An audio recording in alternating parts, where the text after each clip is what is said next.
예수님 생명 되시는 뒤에 그 빠져 예수님이라는 제목으로 여러분과 함께 말씀을 나누고자 하는데요. 오늘 말씀은 너무나 예수님이 잘 알고 있는 6장에는 오병이어의 기적이 기록되어 있는 성경 말씀이기도 합니다. 아마 이 말씀만 딱 봐도 여러분은 오늘 무슨 설교를 하겠구나라고 아마 머릿속에 구상이 되시는 분들도 아마 계실 거예요. 그런데 우리가 보면 가장 기초가 되는 말씀이 가장 중요할 때가 있습니다. 아멘. 그래서 또 오병이어 사건은 여러분 아시겠지만 사복음서에 유일하게 기록된 말씀이 바로 오병이어입니다.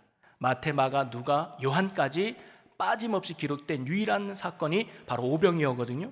그만큼 어찌 보면 제자들에게 있어서 놓치지 말아야 될 가장 중요한 예수님의 사건이 오병이어라고 할 수 있습니다. 아멘. 왜 그런가? 예수님이 누구신지를 정확하고도 분명하고 확실하게 보여주는 사건이 저는 오병이어이기 때문이라고 생각이 들어요. 아멘. 여러분, 요한이 요한복음을 기록한 목적이 뭐냐? 두 가지를 알려주는데, 자, 요한복음 20장 31절에 보면 이런 말씀이 기록되어 있어요. 혹시 PPT가 되나요? 안 돼도 괜찮아요. 제가 봉독해 드리면 되는. 역시 방송팀 대단하네요. 자, 요한복음 20장 31절을 우리 같이 읽어보겠습니다. 시작. 오직 이것을 기록함은 너희로 예수께서 하나님의 아들 그리스도이심을 믿게 하려 함이요 또 너희로 믿고 그 이름을 힘입어 생명을 얻게 하려 함이니라. 아멘.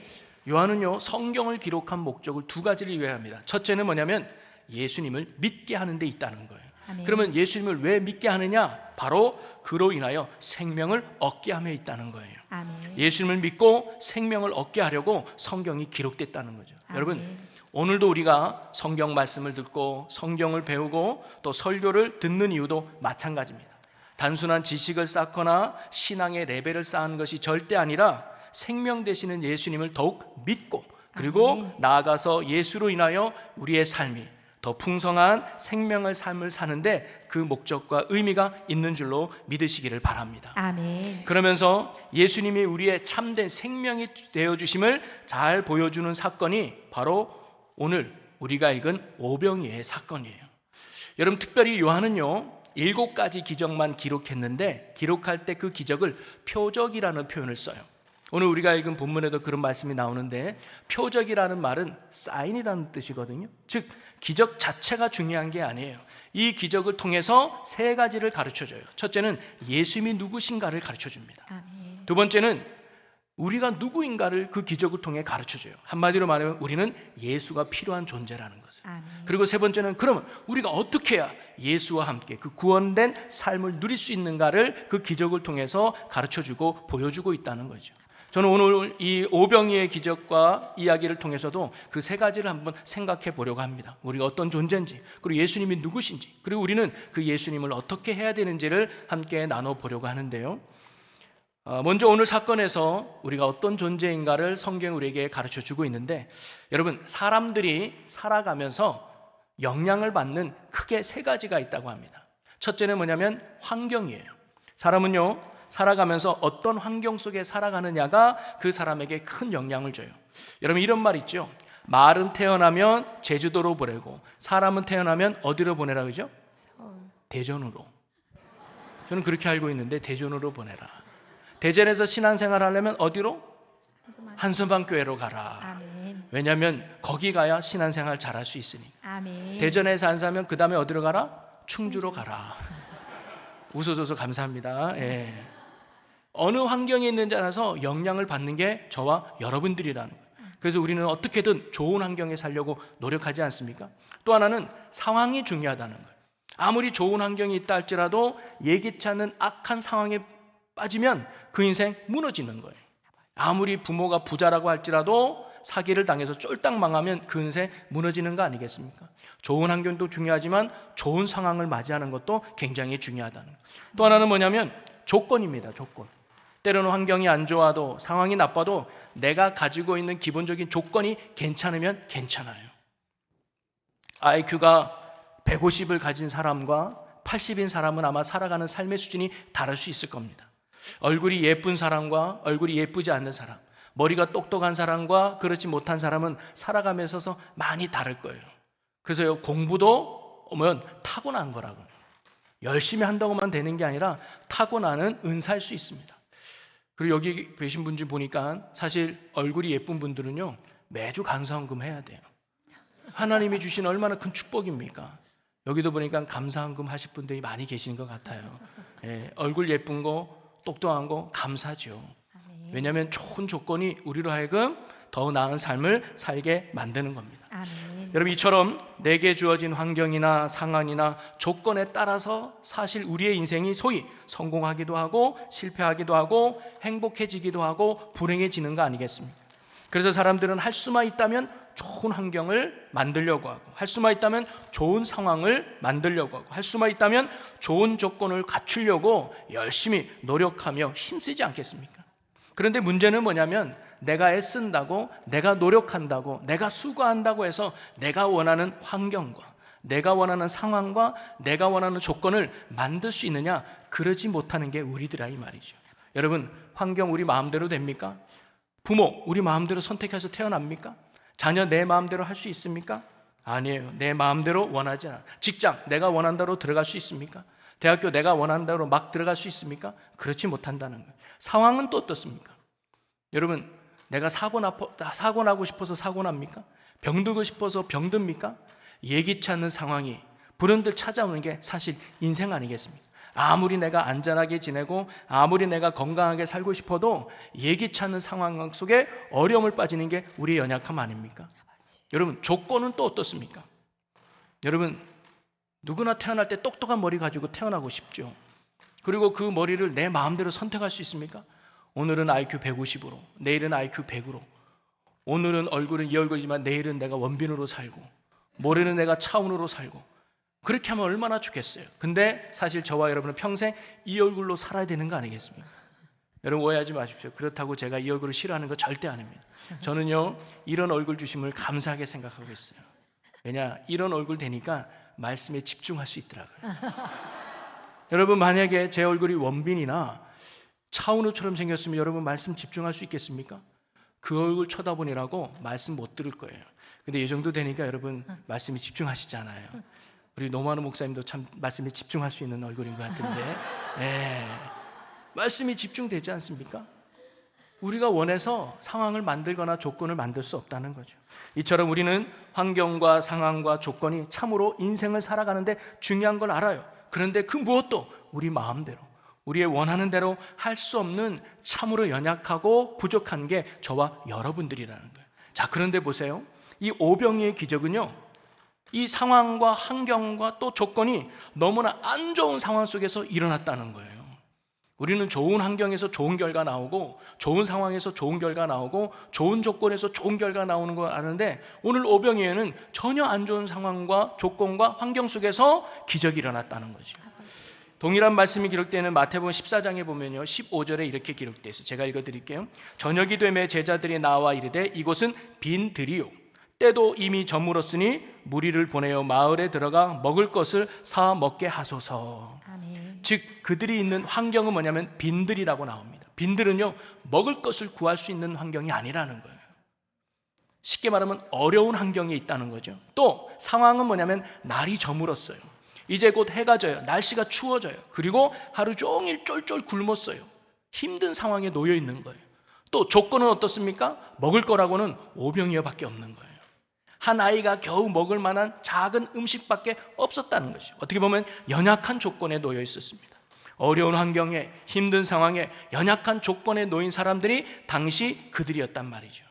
그런데 여러분, 제가 아까 초반에 예수님이 행하신 기적은 뭘 가르쳐 주냐? 내가 누구인가를 가르쳐 준다 그랬잖아요.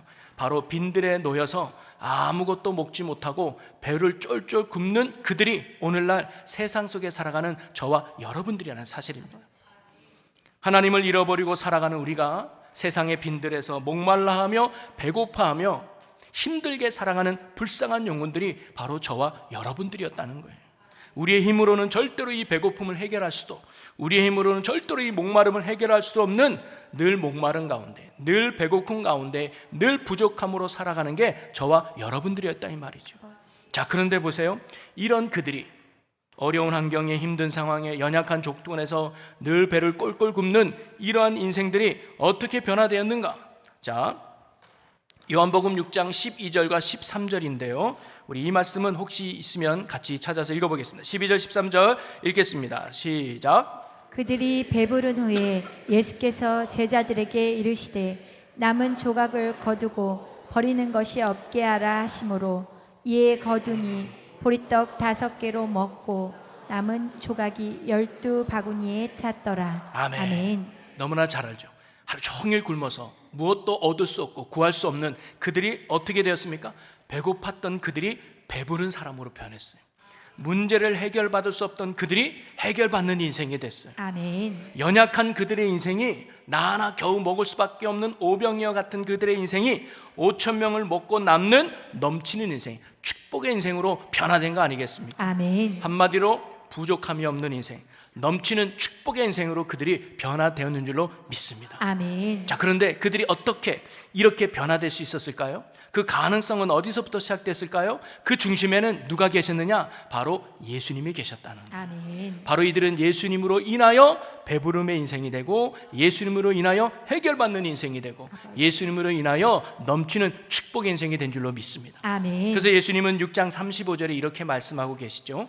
예수께서 이르시되 나는 생명의 떡이니 내게 오는 자는 결코 줄이지 아니할 터이요 나를 믿는 자는 영원히 목마르지 아니하리라. 아멘. 아멘. 여러분, 예수님이 우리의 배고픔을 채워주시고 우리의 문제를 능히 해결하고 우리의 인생을 풍성케 하시는 참된 구원자가 되시고 참된 생명의 주가 되심을 여러분 믿으시기를 바랍니다. 아멘. 예수 안에 거하는 자, 예수님을 만나는 자, 이런 배부르는 인생, 참 만족을 이루는 생명의 삶을 누리게 될 줄로 믿습니다. 아멘. 그래서 시편 107편 9절에 이런 말씀이 있죠.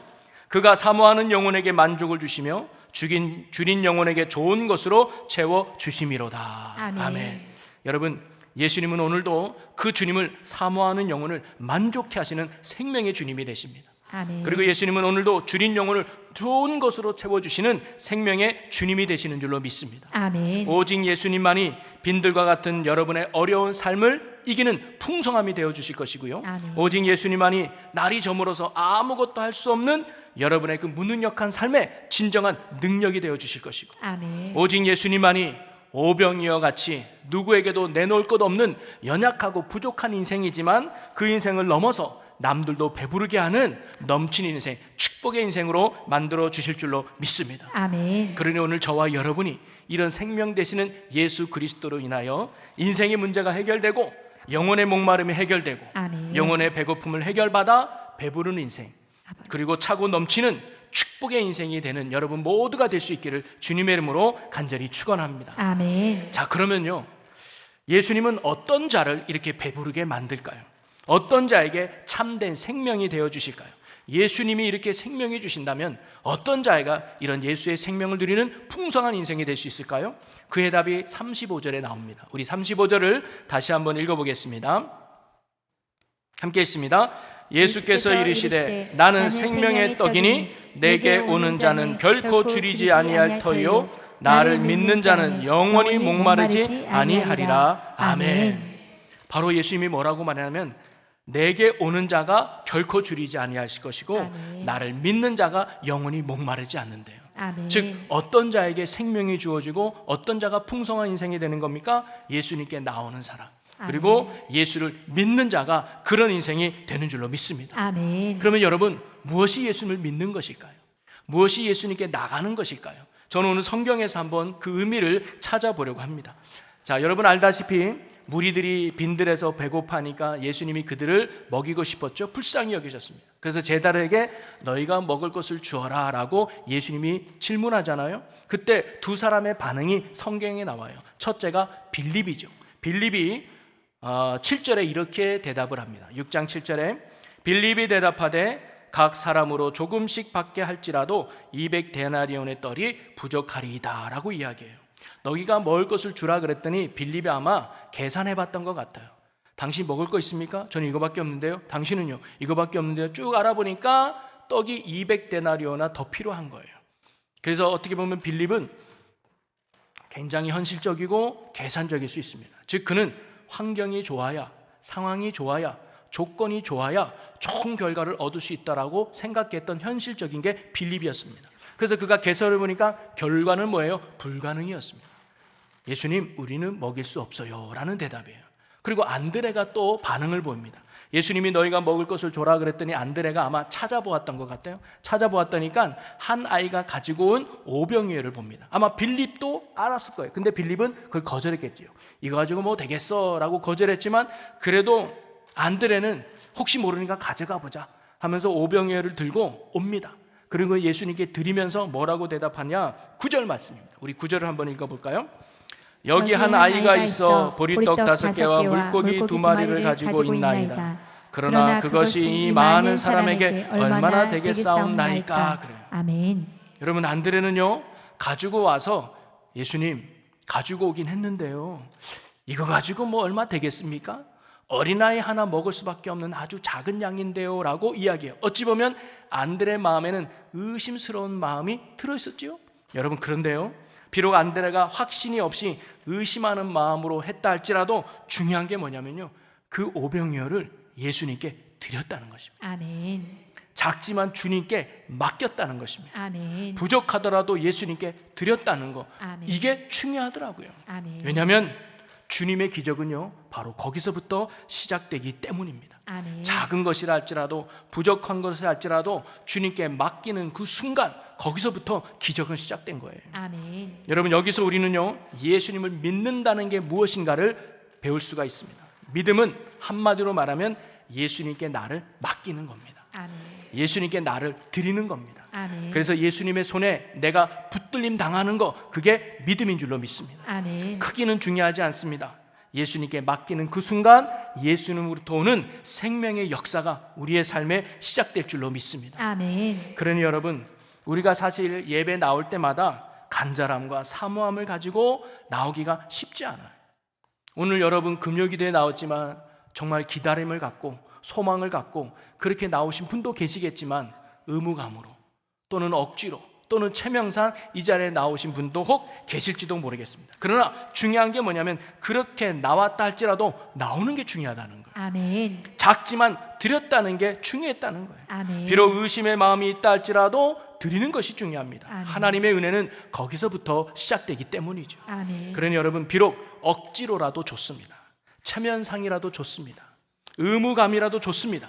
하나님의 말씀의 자리에, 또 기도의 자리에, 예배의 자리에, 은혜의 자리에 날마다 나오시기를 바랍니다. 아멘. 하나님의 은혜는 거기서부터 출발되는 거죠. 아멘. 여러분 보세요. 오병이어가 안드레 손에 있을 때는요 오병이어일 뿐이었습니다. 한 사람 거우 먹을 거 말까난 지극히 작은 양에 불과했습니다. 그런데 그것이 거룩하신 예수님의 손에 들려지니까 어떻게 되었습니까? 5,000명을 먹이고 12강줄에나 남기는 엄청난 양식이 되지 않았습니까? 아멘. 예수님은요 오병이어가 아니더라도 빵 한 조각이라도 예수님 손에 붙들리면 놀라운 생명의 역사가 그 자리에서 일어나는 줄로 믿습니다. 아멘. 크기와 양은 상관이 없어요. 예수님 손에 붙들려 있느냐, 그게 중요하다는 거죠. 아멘. 그래서 여러분이요 하나님 앞에 나올 때 내가 어떤 사람이냐는 절대 중요하지 않습니다. 내가 어느 교회를 다니고, 내가 신앙생활을 몇 년 하고, 내가 어떤 직분을 갖고, 내가 성경을 몇 독하고, 내가 사회적 지위가 어떻고, 그거는요 절대 중요하지 않습니다. 중요한 건 내가 예수님 손에 맡겨져 있는가, 내가 예수님 손에 붙들려 있는가, 그게 아멘. 중요하다는 거예요. 아멘. 아무리 연약해도 아무리 부족해도 저와 여러분이 생명 되시는 예수님 손에 맡겨지면 아멘. 그 예수님을 인하여 우리의 삶이 변화되고 놀라운 생명의 삶을 맺게 될 줄로 믿습니다. 아멘. 그래서 요한복음 15장 5절에 보면, 나는 포도나무요 너희는 가지라. 그가 내 안에 내가 그 안에 거하면 사람이 열매를 많이 맺나니 나를 떠나서는 너희가 아무것도 할 수 없음이라 그래요. 아멘. 아무리 멋있는 가지라 할지라도 포도나무에 꼭 붙어있지 않으면 열매를 못 맺는다는 거예요. 그러나 아주 연약한 가지라 할지라도 생명 되시는 포도나무인 예수님께 붙어있으면 열매를 맺는 거죠. 아멘. 또 요한복음 1장 12절에 보면, 영접하는 자 곧 그 이름을 믿는 자들에게는 하나님의 자녀가 되는 권세를 주셨으니, 너무나 아멘. 잘 아는 말씀이죠. 여기서 이 영접하다는 것은요 사실 헬라어에는 영접이라는 단어가 두 개의 단어가 쓰여집니다. 하나는 데코마이라는 단어를 씁니다. 이거는 일시적으로 취하다는 거예요. 그래서 집에 귀한 손님이 왔을 때 대접하는 것을 데코마이, 영접이라고 말합니다. 그런데 또 하나의 단어가 람바노라고 하는 단어입니다. 이 단어의 의미는 뭐냐면 꼭 붙잡고 있다라는 겁니다. 놓치지 않는 거예요. 즉 종이 주인을 항상 붙들고 있는 그 의미가 람바노입니다. 오늘 영접하는 자, 곧 그 이름을 믿는 자들에게라고 말할 때 이 영접이 뭐냐면 람바노입니다.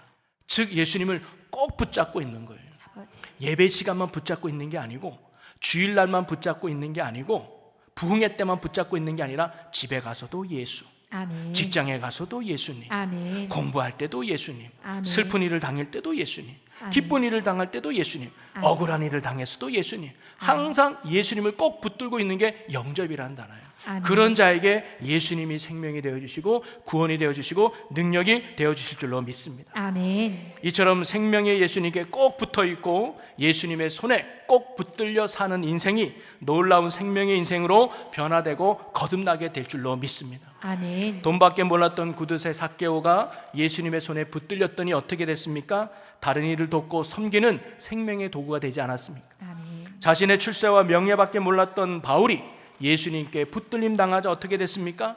한 번도 만나보지 않은 이방 사람들을 위해 목숨까지 바치며 복음을 전하는 복음에 헌신된 사람이 되지 않았겠습니까? 아멘. 오늘도 예수님께 꼭 붙어있는 인생을 생명 되신 주님께서 놀라운 인생으로 변화시켜 주실 줄로 믿습니다. 아멘. 오늘 이곳에 모인 한소망교회 모든 성도님들이 이 시대에 예수님 손에 꼭 붙들려 사는 믿음의 성도들이 되시기를 주님의 이름으로 간절히 소망합니다. 아멘. 그래서 예수님으로 인해서 여러분의 삶이 풍성해지고 아멘. 가정이 살아나고 아멘. 이 나라와 민족을 살려내는 생명과 축복의 도구로 쓰임받는 여러분 모두가 될 수 있기를 주님의 이름으로 간절히 축원합니다. 아멘. 자, 그러면서요, 예수님 손에 꼭 붙들려 사는 인생 가운데 예수님이 그러면 생명의 주가 되어주신다고 했는데, 그러면 예수님의 손에 꼭 붙들려 사는 인생은 어떤 인생일까요? 예수님 손에 붙들려 인생으로 살기 위해서는 우리가 어떻게 해야 할까요? 저는 오늘 말씀 속에서도 두 가지를 한번 생각해 보려고 합니다. 첫째, 우리가요 이렇게 예수님 손에 꼭 붙들리는 믿음의 인생이 되기 위해서는요, 첫째는 나의 힘을 빼고 오로지 주님만을 의지해야 될 줄로 믿습니다. 아멘. 여러분 6장 5절에 보니까 이런 말씀이 있어요. 예수께서 눈을 들어 큰 무리가 자기에게로 오는 것을 보시고 빌립에게 이르시되 우리가 어디서 떡을 사서 이 사람들을 먹이겠느냐 하시니, 예수님께서 빌립에게 우리가 어디서 떡을 사서 이 사람을 먹이겠느냐, 한마디로 말하면 너희가 한번 이 사람들을 먹여봐라 라는 예수님의 말씀 아니겠습니까? 그러면 예수님은 왜 제자들에게 너희가 먹을 것을 주어라고 이야기했을까요? 예수님은 정말 제자들에게 숨겨놓은 식량이 있어서, 넉넉함이 있어서 그들이 많은 사람을 먹일 만한 능력이 있기 때문에 예수님이 이렇게 말씀하셨을까요? 아닙니다. 6장 6절에 보면 이렇게 나오는데요, 이렇게 말씀하심은 친히 어떻게 하실지를 아시고 빌립을 시험하고자 하심이라 라고 나옵니다. 아멘. 예수님도 제자들이 이들을 먹일 만한 능력과 돈과 음식이 없는 걸 아셨어요. 그럼에도 불구하고 예수님이 이렇게 그들에게 질문한 이유는 뭐냐면, 이 제자들 스스로가 주님, 우리의 힘으로는 절대로 이들을 먹일 능력이 없습니다라는 것을 깨닫게 하시려고 그랬다는 거예요. 아멘. 나의 무능함을 인정할 때 비로소 우리는 전능하신 하나님을 의지할 수 있게 되는 거거든요. 아멘. 여러분, 사람이 물에 빠지잖아요. 그러면 바로 들어가서 구해주면 더 위험하대요. 왜냐면 아직 힘이 있어가지고 구하러 온 사람 오면 그 사람까지 막 잡아가지고 빠뜨릴 경우가 있대요. 그래서 어느 정도 힘이 빠지면 그때 들어가서 그 사람을 구해내면 쉽게 따라온답니다. 여러분, 우리 신앙도 마찬가지예요. 하나님이 우리의 힘을 뺄 때 그때 하나님이 우리의 힘이 되어주시는 겁니다. 아멘. 여러분, 창세기 12장에 보면 아브라함의 이야기가 나오잖아요. 그가 75세 때 하나님의 부르심을 받습니다. 75세까지 아이가 없는 아브라함은 당시 실패자로 낙인 찍혔습니다. 그런데 하나님이 내가 너로 큰 민족을 이루게 하겠다, 내가 너로 복이 되게 하겠다라는 하나님의 큰 약속을 받습니다. 얼마나 설레는 이야기입니까? 그래서 하나님 그 약속을 믿고 고향 땅을 떠나고 한 번도 가보지 않은 가나안 땅을 믿음으로 떠나지 않습니까? 그런데 막상 와서 아기는 언제 생겼습니까? 25년이 지난 100세 때에 이삭을 낳은 거잖아요. 쉽게 말하면 하나님이 언제 약속을 이루시고 축복하신 거예요? 25년 뒤에 이루신 거예요. 아니, 왜 바로 하나님이 아이를 낳아서 약속을 이루시지 25년 뒤에나 하나님의 약속을 이루었을까? 그것은 하나님께서 아브라함이 힘 빠질 때까지 기다렸다는 거예요. 사실 아브라함은 자기 힘으로 후사를 보려고 했어요. 그래서 아이를 못 낳으니까 처음에는 엘리에셀은 종을 가지고 하나님 이 사람이 내 후사입니다. 왜? 신실하거든요. 근데 하나님이 네 몸에서 낳아야 된다면서 거절합니다. 그래서 이번에는 사라의 몸종인 하갈을 통해서 이스마엘을 낳았대요. 그래서 이 아들이 내 후사가 될 겁니다. 그러니 하나님이 아니다. 사라 몸에서 낳아야 된다. 여전히 아브라함은 뭔가 내 힘으로, 뭔가 내 능력으로 하나님의 의를 이루려고 했어요. 근데 하나님이 역사하지 않았다는 거예요. 그런데 시간이 지났습니다. 이제 거의 99세가 됐을 때 하나님이 나타납니다. 그러면서 하나님이 아브라함에게 이렇게 말씀하죠. 17장 1절에 아브라함이 99세 때에 여호와께서 아브라함에게 나타나서 그에게 이르시되 나는 전능한 하나님이라 너는 내 앞에서 행하여 완전하라. 여기서 완전하라는 건요, 너 죄짓지 말고 깨끗하게 살아야 돼 라는 말씀이 아니라 너는 나를 온전히 신뢰해라 이런 말씀이거든요. 이 하나님의 말씀 앞에 아브라함이 어떻게 반응하느냐, 창세기 17장 3절에 보니까 아브라함이 엎드렸더니 라는 말씀이 나옵니다. 여러분, 아브라함이 하나님께 엎드린 건 여기밖에 없어요. 여러분, 엎드렸다는 의미는 뭐냐면 항복했다는 의미입니다. 두 손 두 발 다 들었다는 거예요. 소위 이 고백 속에는 이런 의미가 담겨 있어요. 하나님, 이제 내 힘으로 애를 가질 수도 없고 이제 내 힘으로 후사를 볼 수도 없습니다. 하나님, 나는 아무것도 할 수 없는 너무나 연약한 존재가 됐습니다. 이제 제가 믿을 거란 하나님밖에 없습니다. 주님밖에 없습니다라는 철저한 자기 부정과 믿음이 아브라함의 이 고백이거든요. 아멘. 이 아브라함의 고백이 있은 뒤에 이삭을 낳은 거예요. 아멘. 아브라함의 힘을 빼니까 그때서야 비로소 하나님이 그의 진정한 힘이 되어주셨다는 거 아니겠습니까? 아멘. 여러분, 우리가 주님께 나를 맡긴다는 거, 주님 앞에 나아간다는 것은요, 바로 나의 무능함과 나의 한계를 주님 앞에 온전히 인정하고 주님만을 온전히 신뢰하는 게 바로 참된 믿음인 줄로 믿습니다. 아멘. 나의 자존심을 내려놓고 나의 교만을 내려놓고 전적으로 주님을 신뢰할 때, 그때 우리 주님께서 우리의 삶에 간섭하게 되시는 줄로 믿습니다. 아멘. 그리고 오늘 저와 여러분이 나의 힘을 빼고 오로지 주님만을 의지하는 겸손한 신앙이 저와 여러분의 신앙이 되기를 주님의 이름으로 간절히 축복합니다. 아멘. 아무리 돈이 많아도, 아무리 지식이 뛰어나도, 아무리 세상적인 힘이 세다 할지라도 사실 하나님 앞에 서면 그거 아무것도 아니잖아요. 그래서 복음성가 중에 이런 복음성가가 있대요. 주님 앞에만 서면 왜 작아지는가. 처음 들어보십니까? 이런 복음성가가 있어요. 주님 앞에 서면 내가 가진 것 아무것도 아니에요. 믿음은 주님 앞에 서는 겁니다. 아멘. 나의 무능함과 아무리 돈이 많아도 이거 가지고 할 수 없어요, 주님. 내가 아무리 지식이 뛰어나도 이거 가지고 하는 거 없어요, 주님. 내가 아무리 경험은 많아도 이거 가지고 내 자식 키우는 게 아니에요, 주님. 나는 아무것도 할 수 없어요. 오직 주님만이. 아멘. 오직 주님만이 나의 힘이요 나의 능력임을 인정하고 의지할 때, 그때 아멘. 비로소 주님이 우리의 참된 생명이 되어주시고 힘이 되어주시는 거죠. 아멘. 오늘 저와 여러분이 아브라함처럼 항상 하나님 앞에 엎드려서 나의 연약함과 무능함을 인정하고 아멘. 오직 하나님만이 나의 능력이요 구원이요 생명 되심을 인정하고 예배의 자리에, 기도의 자리에, 말씀의 자리에 날마다 힘쓰며 나아가는 저와 여러분 모두가 될 수 있기를 주님의 이름으로 간절히 축원합니다. 아멘. 또 하나, 주님 앞에 맡긴다는 것은 뭐냐면 철저히 주님을 따르는 것을 의미합니다. 여러분, 안드레는 한 아이에게 가져온 적은 양의 도시락을 예수님께 갖다 드렸어요. 강제로 뺏어왔는지 아니면 설득해서 가져왔는지 자원했는지는 모르지만 이 아이가 가져온 오병이어를 예수님 앞에 드렸습니다. 드렸더니 예수님이 어떻게 반응하시느냐, 6장 10절을 보면 예수께서 이르시되 이 사람들로 앉게 하라 하시니 그곳에 잔디가 많은지라 사람들이 앉으니 수가 5,000명쯤 되더라. 아멘. 예수님은요 바로 안드레가 가지고 온 이 음식을 가지고 바로 나눠주지 않고 예수님이 뭐냐면 무리를 지어 앉으라고 했어요. 마가복음 6장에 보니까 50명씩 100명씩 그룹을 지어 앉으라고 했습니다. 여러분, 거기 모인 사람이 장정만 5,000명이니까 아이와 부인까지 합치면 거의 많으면 3만 명, 2만 명 이상 되는 거 아닙니까? 그걸 50명, 100명씩 하면요 300 정도 그룹이 돼요. 그럼 어마어마한 사람이 그 빈들에 있는 거 아닙니까? 여러분, 그냥 주시면 되지 왜 이렇게 굳이 그룹을 지어서 앉혔을까요?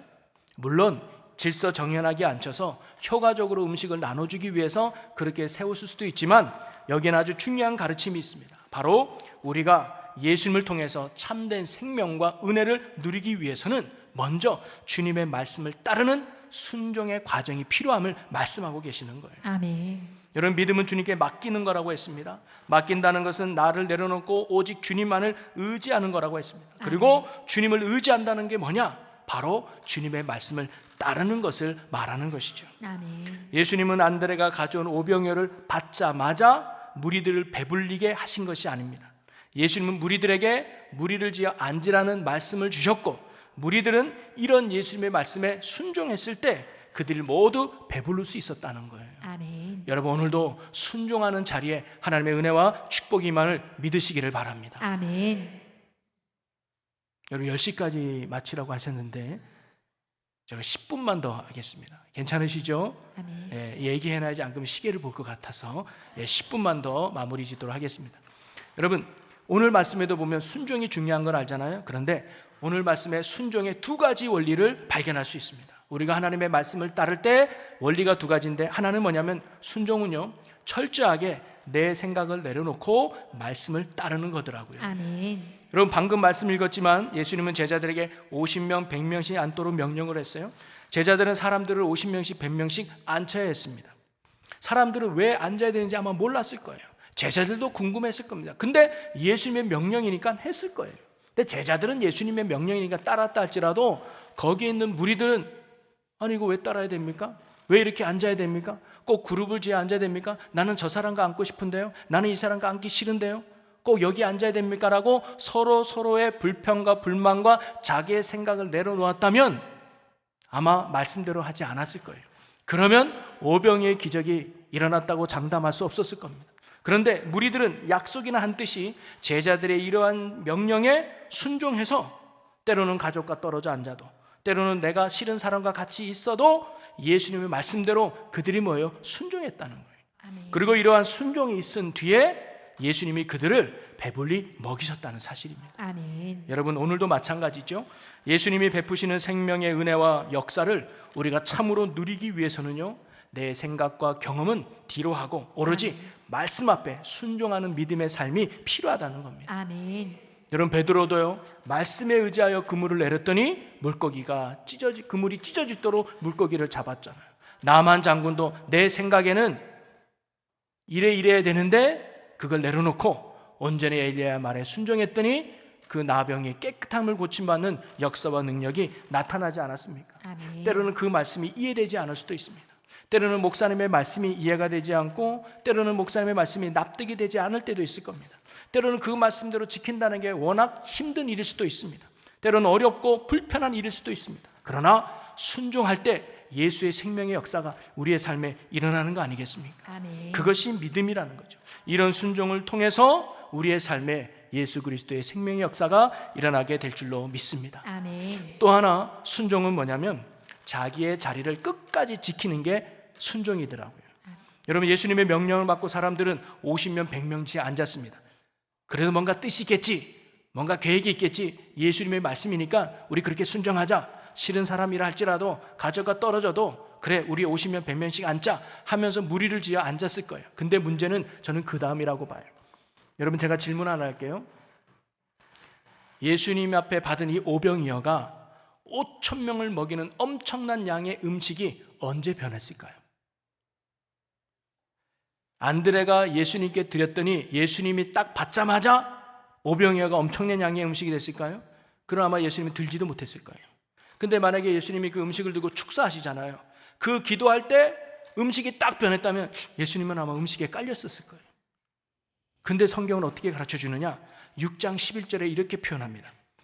예수께서 떡을 가져 축사하신 후에 앉아있는 자들에게 나눠주시고 물고기도 그렇게 그들의 원대로 주시니라 그래요. 아멘. 여러분, 예수님이요, 기도한 후에 여전히 물고기 2마리와 보리쌀 5개가 있어요. 이것을 떼어서 제자들에게 나눠주신 거예요.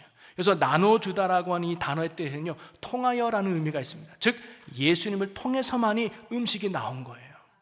쉽게 말하면 물고기가 2마리밖에 없어서 끊어져야 되는데 계속 나오는 거예요. 빵이 뜯어도 계속 나오는 거예요. 여러분, 하나님의 축복은 일확천금의 축복이 아니라 마르지 않는 축복인 줄 믿으시기 바랍니다. 아멘. 사르밧 가부도 기름통이 100개가 딱 임한 게 아니라 그 한 통이 마르지 않았습니다. 아멘. 하나님의 축복은 그런 축복이에요. 마르지 않는 축복이죠. 떼어도 계속 나오는 거예요. 여러분 보십시오. 제자들에게 나눠줍니다. 수많은 사람들이 앉아있어요. 그러면 앞에 있는 사람들부터 음식을 먹었겠죠. 그러면 저 뒤에 앉아있는 사람은 남들 있으실 때 배를 부여잡고 꼬르륵 꼬르륵 하고 있었을 거예요. 그럼 어떤 생각이 들었을까요? 우리까지 올라나? 저렇게 벌써 다 먹었는데 우리까지 음식이 안 오는 거 아니야? 라는 생각에 그 자리를 박차고 일어났다면 그 사람은 아마 배부름의 역사를 경험하지 못했을 거예요. 그러면서 저는 오늘 이 말씀 속에서 중요한 순종의 원리를 하나 발견할 수 있는데, 그게 뭐냐면, 믿음은요, 내가 먹고 싶은 때를 기다리는 것이 아니라 주님이 주실 때를 기다릴 줄 아는 게 믿음이라는 겁니다. 아멘. 이거는 주님이 주실 때를 믿고 주님이 주실 때까지 나의 자리를 인내하며 지키는 것이 믿음이라는 거예요. 아멘. 우리는 때로 너무 성급한 나머지 하나님의 축복을 놓칠 때가 참으로 많죠. 성경에도 그 대표적인 인물이 나오죠. 사울 왕입니다. 예배를 드릴 때 사무엘을 기다려야 되는데 성질이 급해가지고 본인이 예배를 드리는 바람에 하나님의 진노를 사죠. 가룟 유다는 어떻습니까? 3년 동안 예수님을 따라다니고 이제 십자가 지는 그 하루만 견디면 되는데 그걸 못 견뎌가지고 예수님을 배반해 버리잖아요. 예수님을 따라다녀도 남는 게 뭐야? 예수님을 따라다녀도 나한테 이익이 뭐야? 나 이제 예수님 필요 없어. 그 하루를 못 참고 예수님을 배신하는 안타까움의 제자가 가룟 유다 아니었습니까? 여러분, 우리는요, 하나님의 역사는 하나님의 시간표에 맞춰서 진행됨을 믿으시기를 바랍니다. 아멘. 여러분, 다윗이 도망자 신사가 될 때 10년 걸렸습니다. 그런데 다윗이요, 10년 동안 나를 이 도망자에서 끝나게 해주십시오라는 기도를 몇 번 했을까요? 매일 하지 않았을까요? 매일? 하나님, 내 언제 이 도망자가 끝납니까? 그런데 하나님은 한마디도 안 해요. 여러분, 우리가 기도할 때 다윗아, 앞으로 9년 6개월만 참아라. 그러면 사울이 죽고 네가 왕이 될까? 견딜만 하죠. 다윗아, 5년 남았구나. 근데 하나님은요, 아무 대답이 없으세요. 요셉도 억울하게 팔려갔습니다. 억울하게 또 감옥에 갇혔습니다. 안 알려줘요. 뭐예요? 하나님의 시간표대로 진행되는 거예요. 다윗과 요셉은 그걸 믿었던 것이죠. 아멘. 여러분, 이처럼 하나님은 하나님이 일하실 때가 있음을 여러분 믿으셔야 될 줄로 믿습니다. 아멘. 또 우리를 향한 하나님의 놀라운 섭리와 계획이 있음을 또한 믿으시기를 바랍니다. 아멘. 혹시 여러분 기도하고 있는데 응답이 없습니까? 응답 주실 때까지 기도해야 될 줄로 믿습니다. 아멘. 물은 100도가 돼야 끓잖아요. 99도까지도 몰라요. 여러분, 오늘 응답을 못 받아도 내일 받을 수 있어요. 아멘. 내일 못 받아도 모레 받을 수 있어요. 하나님의 역사는 언제나 우리를 향하고 있음을 믿으시기를 바랍니다. 아멘. 그리고 하나님의 응답과 역사는요, 나에게 맞추어서 역사해 주신다는 거예요. 여러분, 예수님이 공생의 기간에 똑같은 병인데 치료하는 방법이 다른 경우가 종종 있어요. 똑같은 나병 환자인데 어떤 사람이 예수님이 말씀으로 고치십니다. 나을지어다, 내 믿음대로 될지니라. 그런데 어떤 나병 환자들은요, 제사장에 가서 내 몸을 보이라 그래요. 또 똑같은 소경인데 어떤 소경은 예수님이 말씀으로 내 원대로 되리라 말씀으로 고침받고요, 어떤 소경은 침을 뱉어서 진흙을 이겨서 눈에 바르고 실로암 못에 가서 씻으라 그래요. 왜 사람마다 달랐을까요? 그때그때마다 예수님의 능력이 부족해서 그랬을까요? 아니요, 그 사람에게 맞춰서 예수님이 뭐예요? 은혜를 베푸신 거거든요. 아멘. 여러분, 오늘도 마찬가지입니다. 어떤 사람은 기도 1시간에도 응답받는 사람이 있고요, 어떤 사람은 10년에도 응답 아직 못 받은 사람이 있어요. 그거 비교 대상이 아닙니다. 우리에게 맞춰서 또 우리에게 그 은혜가 필요해서 적당한 때에 가장 좋은 것으로 응답하시는 하나님의 은혜의 방법임을 여러분 믿으시기를 바랍니다. 아멘. 그래서 여러분, 응답이 더딘다고 결코 낙심하지 마십시오. 또 다른 사람이 나보다 응답이 빨고 더 큰 은혜를 받았다고 실망하거나 절대 부러워하지 마십시오. 여러분에게는 여러분에 맞는 하나님의 은혜를 준비하시고 예비하고 계심을 믿으시기를 바랍니다. 아멘. 오늘 말씀처럼 빨리 배부른 사람도 있고 늦게 배부른 사람도 있지만 중요한 건 모든 사람이 다 배불리 받았다는 거예요. 아멘. 여러분의 인생도 하나님의 응답의 시간차가 있을 수 있지만 하나님께서 하나님의 때에 가장 좋은 것으로 반드시 응답하시고 채워주시고 역사해 주실 것을 굳게 믿으시기를 바랍니다. 아멘. 이러한 은혜 주실 주님을 언제나 사모하면서 여러분, 오늘 걸어야 될 믿음의 길을 떠나지 마시고 아멘. 한 걸음 한 걸음 순종하며 인내를 가지고 나아가는 여러분 모두가 될 수 있기를 주님의 이름으로 간절히 축원합니다. 아멘. 여러분, 말씀을 정리하겠습니다. 여러분, 예수님만이 오늘날 빈들에서 굶주리며 허우적거리는 우리의 영혼을 능히 살리고 우리의 영혼을 능히 구원하고 우리의 영혼을 풍성케 하시는 생명의 주님이 되심을 여러분 믿으시기를 바랍니다. 아멘. 오병에 불과했던 작은 음식이 예수님 손에 붙들려지니까, 예수님 손에 들려지니까 그 작은 것이 오히려 5,000명을 배불리 먹이는 축복의 양식이 되지 않았습니까? 오늘도 예수님께 나온 여러분을, 예수님께 붙들린 여러분을 주님께서 풍성하고 놀라운 생명으로 날마다 인도해 주실 줄로 믿습니다. 아멘. 그러니 우리가 예수님만이 나의 진정한 생명 되심을 믿고 예수님께 내 삶을 맡기는 믿음의 성도 여러분이 되시기를 주의 이름으로 간절히 축복합니다. 아멘. 나의 무능함을 언제나 인정하고 나의 연약함을 언제나 인정하고 주님만이 능력임을 믿고 전적으로 주님만을 의지하며 신뢰하며 나가는 저와 여러분이 될 수 있기를 주님의 이름으로 간절히 소망합니다. 아멘. 그리고 내 생각을 내려놓고 주님의 말씀 앞에 순종해 보십시오. 때로는 이해되지 않아도 힘들어도 능력의 주님을 믿고 순종해 보십시오. 아멘. 그리고 때로는 응답이 더디다 할지라도 낙심치 마시고 가장 좋을 때에 가장 좋은 곳으로 능히 응답하실 그 주님을 붙들고 인내하며 믿음의 자리를 굳게 지켜나가는 여러분이 될 수 있기를 주의 이름으로 간절히 축원합니다. 아멘. 그럴 때 생명 되신 주님께서 여러분에게 언제나 임하셔서 부족한 인생이 아니라 넘치는 인생이 되고 아멘. 배부른 인생이 되어서 이 아멘. 땅에 하나님의 거룩함을 이뤄가는 축복의 삶으로 인도해 주실 줄로 믿습니다. 아멘. 여러분 모두가 그런 인생 되시기를 주님의 이름으로 간절히 축원합니다. 아멘. 기도하겠습니다.